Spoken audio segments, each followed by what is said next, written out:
Hi, my name is Vicki Reynolds, and I'm here today to talk to you about the Building Safety Act and the Golden Thread. So why exactly am I here? Well, basically, I work for an organization called i3PT. We have a software as a service called OBI, and our background is very much in compliance, quality management, health and safety management, fire safety management, and ESG, so environmental, social, and corporate governance.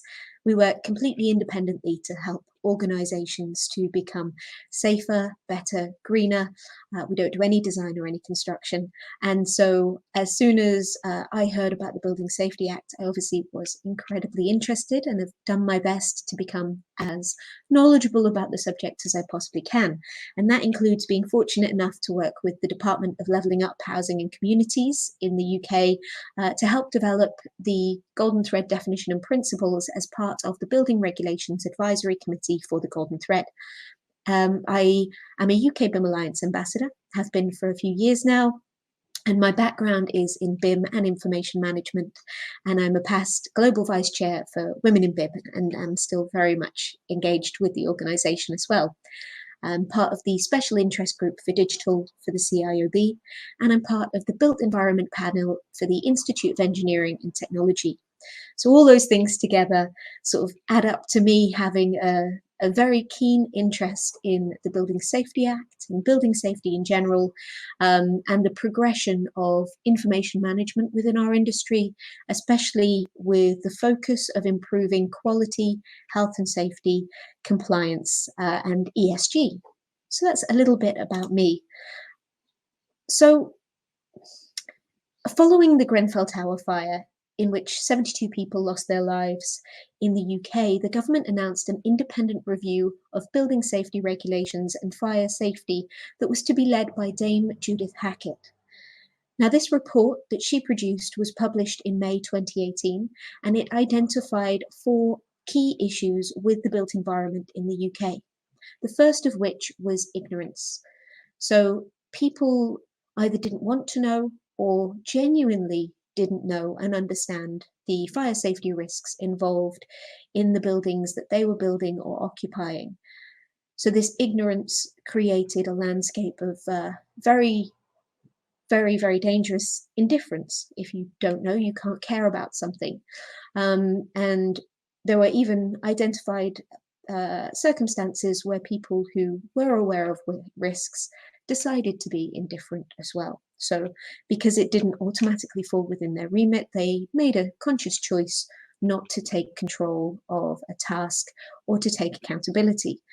And that moves into the next point, which was lack of clarity around roles and responsibilities, because accountability and responsibility for things like fire and structural safety weren't absolutely determined or defined across the industry. Often it was left to whoever wanted to pick it up, and in some cases, very dangerously, picked up by nobody. And there was inadequate regulatory oversight and enforcement in place as well. So the regulations that were in place weren't being appropriately monitored, and there wasn't the resource available to ensure that buildings were compliant with building regs and that tasks were being carried out appropriately, safely, and in relation to the size and risk profile of buildings. So Dame Judith Hackett's report made 53 recommendations, and she called on the government to create a more effective regulatory accountability framework to provide greater oversight of the building industry and to introduce clearer standards and guidance. She also made the recommendation that we should put residents at the heart of a new system of building safety and to help create a culture change and more responsible building industry. She also recommended that a golden thread should be introduced to address problems with key information not being effectively stored, managed, and available throughout the life cycle of a building.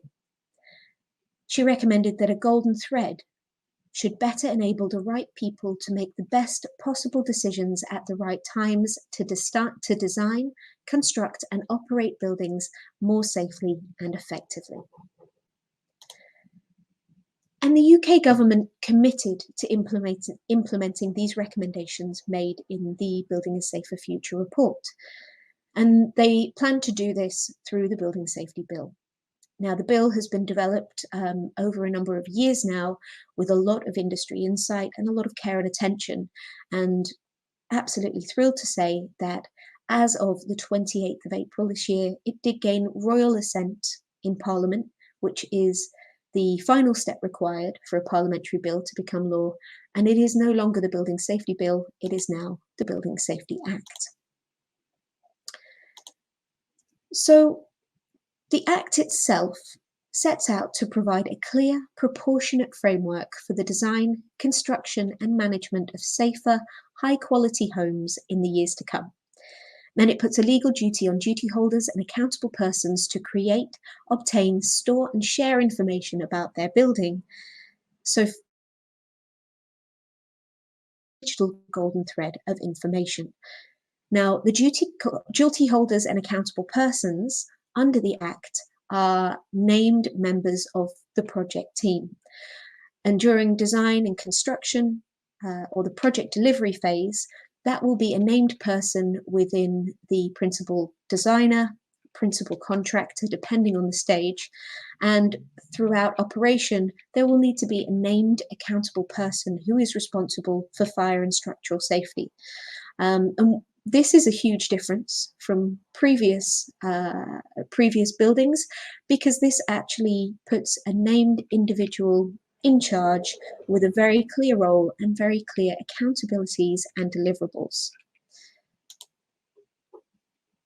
So we've talked a little bit about the Act itself, but what actually is the scope?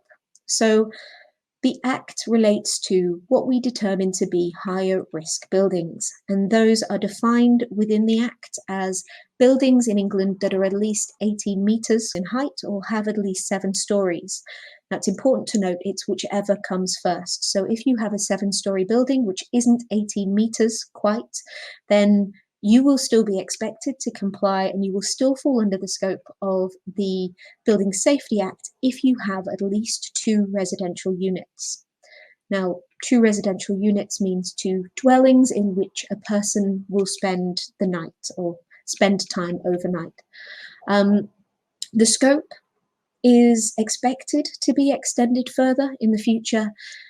The initial scope itself has been determined on risk profile. So it was identified that buildings over this height threshold are much more at risk of loss of life in the event of a fire or structural issue, and therefore they have been targeted first by the Act and by the changes involved.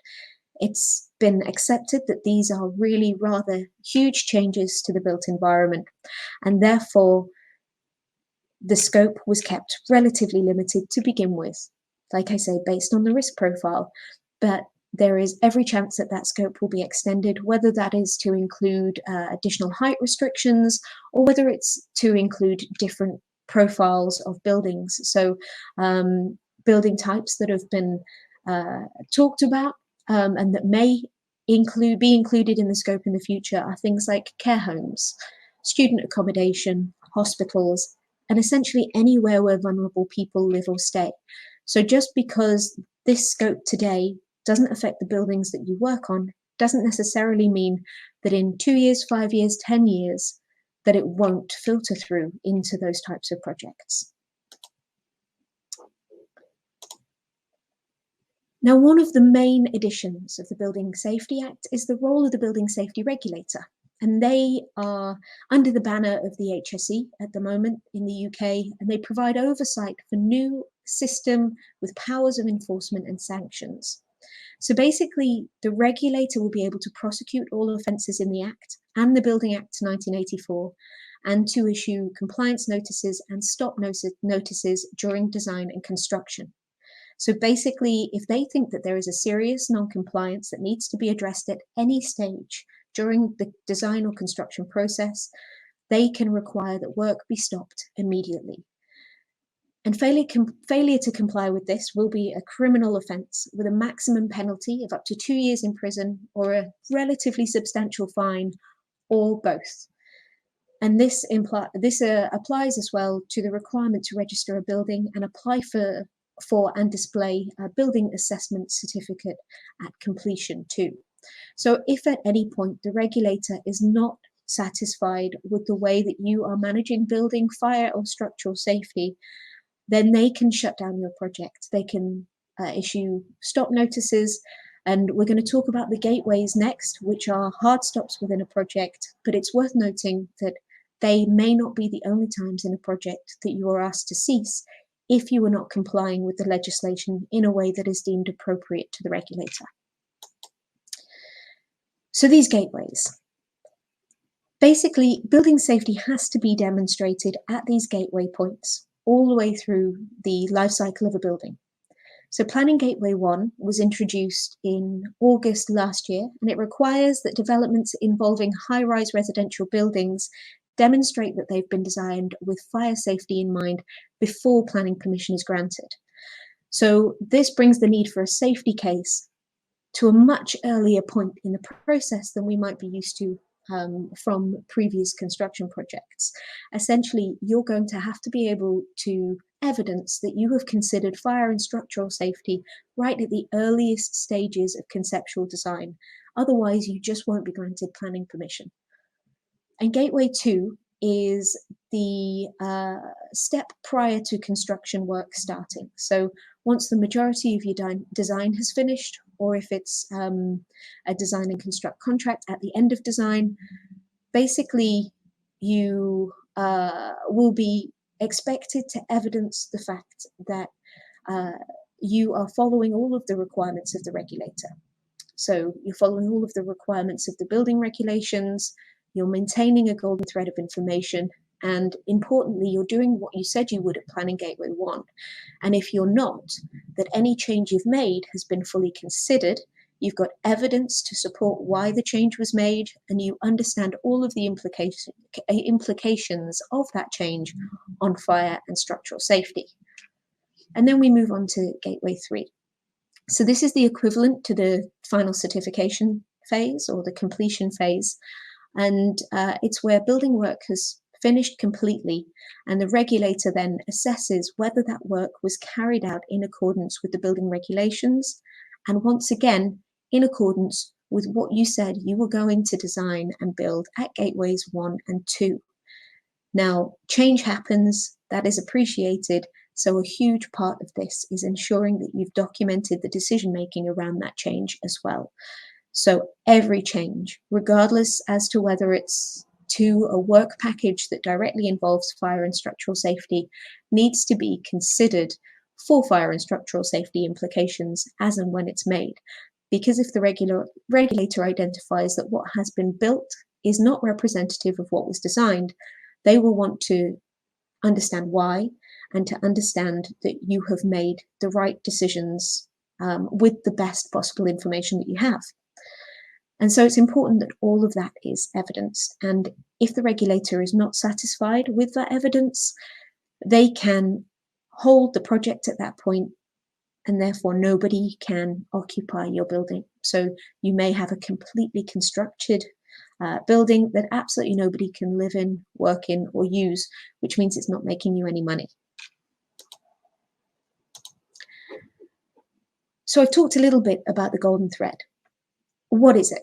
Well, the primary definition, which was determined by the Building Regulations Advisory Committee and the government earlier this year, is that the golden thread is both the information that allows you to understand a building and the steps needed to keep both the building and the people safe now and in the future.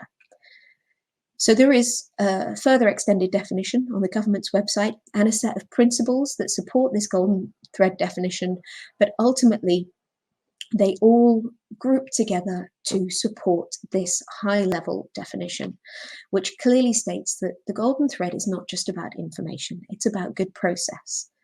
We are moving as an industry to more of a show me, don't tell me kind of scenario, where a regulator will be looking for evidence rather than just checklists. So rather than saying, we are being fire safe and here are my reports to prove it, the regulator will want to see evidence of the information cited in those reports. So This isn't completely unique. It's the same strategy being taken in other areas, such as ESG, so environmental, social, and corporate governance, where funders are now being asked via the EU taxonomy to evidence green credentials that they say they have. So it's not good enough anymore just to say I'm carbon neutral and therefore this is the funding application I'm putting in. They will now be expected to evidence those claims as well, all the way down to minute detail on site. So there are many different areas now starting to affect our industry in the same way, and they all call for clearer information management, better decision making, and change management. So the only way really to manage this is to do it through the use of digital tools and systems. So we know what the golden thread is. What isn't it? Definitely. So it's not a filing cabinet full of documents. It's not paper checklists. That information is no longer accessible to individuals. It's not going to provide the right people with the right information at the right time to make good decisions. And it's not a checklist. So it's not just somebody saying, I have seen this on site. I have identified this good practice. The regulator will now be looking for evidence against every check mark, essentially, which is very much what we do at OBI and O3PT. Is we focus on the evidence and being able to back up the claims that you're making. So make sure, however your process works, that that's something you're able to do as well. You're not just making claims, you're backing them up with clear evidence. It's not a product. I've seen a few examples recently of products claiming to be the golden thread. Buy this and you will comply. Same with BIM. It's just not the way that this works. It's a process. It's not a product, and it's not a technology. There we go. It's not a complicated technology either. So it's very, very important to make sure that any product or technology that you do bring in to support your process is relational to the skill level that you have within your business, that it's accessible to everybody, and that it makes sense for the stage that you're at and the process that you have. So it's not those things. Reiteration of what it is, it's a strong information management process. It's unique to your asset. So you can't just copy and paste your previous requirements and your previous processes and documentation from another asset that you've worked on. Every asset has to be individually considered for the Building Safety Act to ensure that you're making the best possible decisions based on the specific requirements of the people who will live in the asset, the people who will work around it, the people working on it, the team that you have, and the structure of the asset itself as well. It might be products. It won't just be one. So a really important thing to note here is that you should not be buying products to shoehorn your process into.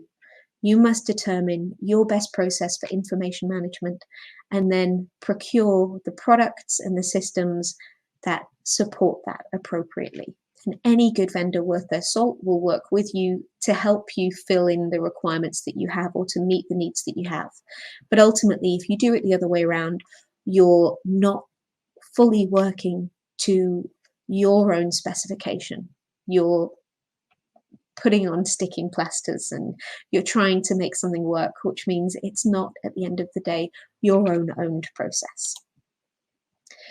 And it has to be relevant and appropriate and proportionate. So it's no good having heaps and heaps of data and information if people can't access what they need when they need it. And that means either by avoiding being overwhelmed by masses of data, or maybe not being able to access it because they can't access the systems that are there. It's too complicated. So make sure that the technology that you use isn't just the shiny latest tech. You have to be talking to people like your BIM phobics in your organization. Think about those people who are the least technically competent and identify, right, what tools can we expect them to use? Can we expect them to use appropriately And how do we fill any gaps in training or support that they need? So I've touched on this a little bit already, but if you're sat here now thinking, oh my God, this all sounds really complicated, where do I start? Then here are some tips. Ultimately, as well, I'm aware that this is the BIM Coordinators Summit. So some of you might be sat here going, easy, I completely understand this, and I know what I'm doing. I would urge you to ask these questions, not of yourself, but of your organization. And in fact, of the least skilled technically within your organization. And those questions are, does my organization understand and utilize the UK BIM framework standards? Now, the reason that I've cited the UK BIM framework here isn't just because I'm part of the UK BIM Alliance, it's because the government has made it clear that in their future guidance, they are going to utilize frameworks, standards, procedures that already exist in the industry. They're not planning on rewriting new standards. And therefore, it's very logical and reasonable to assume that the UK BIM framework is going to form part of the Building Safety Act requirements and the requirements for the Golden Thread. Are the skills and appropriate technology in place to develop, maintain, and share information digitally? So this is a good one to ask of everybody in your organization, from site staff to the CEO. Do they know how to use the technology that's in place? Do they know how to access the information that they need to access when they need to access it? So don't just think about yourself in this scenario. And is it clear which fire and structural safety information your organization is responsible for producing, maintaining, feeding into, or reviewing? And I don't mean from a procurement standpoint. I don't mean what's written in your tender. I mean what's written in the legislation. Realistically, what would you, as a specialist contractor, a subcontractor, a client, be expected to understand and utilize around fire safety and structural safety? And that should be, regardless of what you're procured to do, what you have in the bag 100% on every single project that you deliver, to make sure that we're keeping people safe and that we're building buildings safely. And is information stored in a secure yet searchable format and accessible to the right people at the right time? So actually the golden thread doesn't have to be complicated. You could be using something like SharePoint, but the difference between compliance and non-compliance will be how that is then managed. So do you have the correct administration in place for that system? Can you ensure that people are given only the access that they're required to have to access the documentations that they need, and that things are searchable and easy to find? And once again, that even those with the least technical competency still know how to search, how to find that information, how to retrieve it when they need it, which is the important part. So not necessarily going to their information manager. If you're on site and you need that information this second, you have to be able to find it yourself. So once you've got all those things ticked off, you've made all those considerations, what's next? The secondary legislation and further guidance to support the Act is due to be released in the next 12 months or so.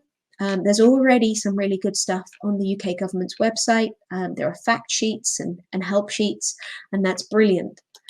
But we cannot wait for that information to be produced and released. We need significant and immediate ownership and culture change if we're going to prepare even remotely appropriately for the changes that the Act is going to bring.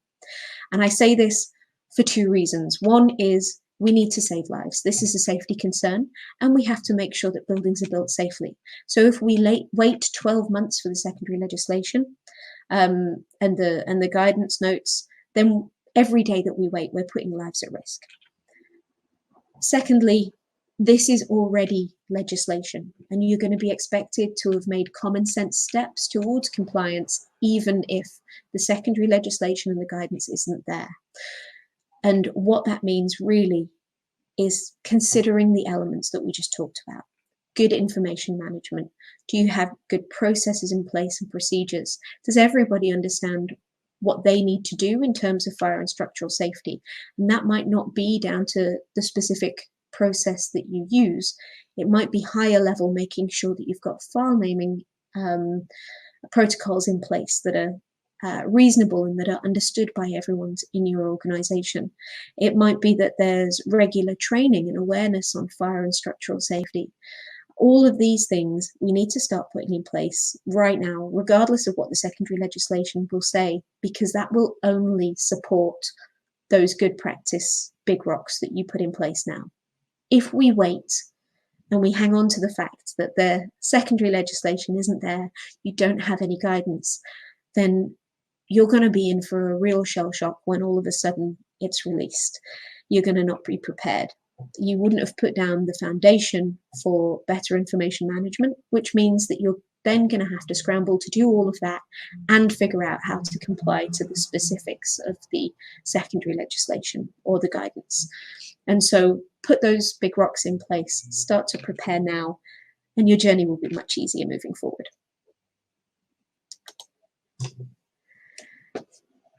And this will all be a catalyst in the industry. So we are, as we've talked about, aware that the scope of the Building Safety Act may potentially be extended.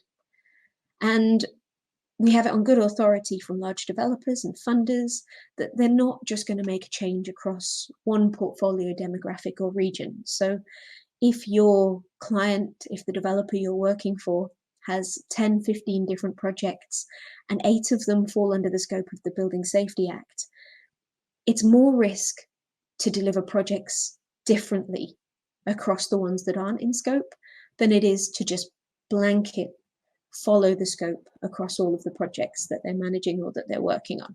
So we've had pretty good indication from those type of stakeholders that if they're making change across a whole portfolio. So once again, as I mentioned at the beginning, just because you don't fall under the specific scope of the Building Safety Act doesn't mean that you won't start to experience elements of the Building Safety Act on projects. And finally, other requirements around things like ESG are going to require the same level of information management and control. And I've already covered this, so I won't go over it too much in detail again. But basically, it's evidence-based reporting that is being brought into the industry. And we'll start to see that these elements of better information management will either come from the bottom up due to project by project requirements, or they can come from the top down now. So you can get a strategic view on information management that encompasses things like fire safety, ESG, any other critical element of the buildings that you're building, and push that strategy from the top down. Different organizations will have different ways of managing that, but just bear in mind that if it's coming from pockets throughout your projects, chances are there's still going to need to be some kind of exercise to bring everything together and pull it all under alignment under a higher strategy at a later date anyway. So is there anything preemptively that you can do to manage that? Now, there are some resources here. I'll share the slides afterwards if anybody needs them. But ultimately, you can go to the UK BIM Framework website, the government website, just Google the Building Safety Act and you'll find yourself in the right place. I would say don't go to any vendor websites or anybody other than the government at the moment or the HSE themselves. But all of the information, there is a lot of information there. Also, reach out to myself or anyone at i3PT. We'd be more than happy to try and signpost and help. But like I say, you should always be focusing on the main deliverers of the information, the authority, rather than necessarily vendors and consultants. Thank you so much for listening. I hope you learned something, and I'll be hanging around for some questions. Thanks. Bye.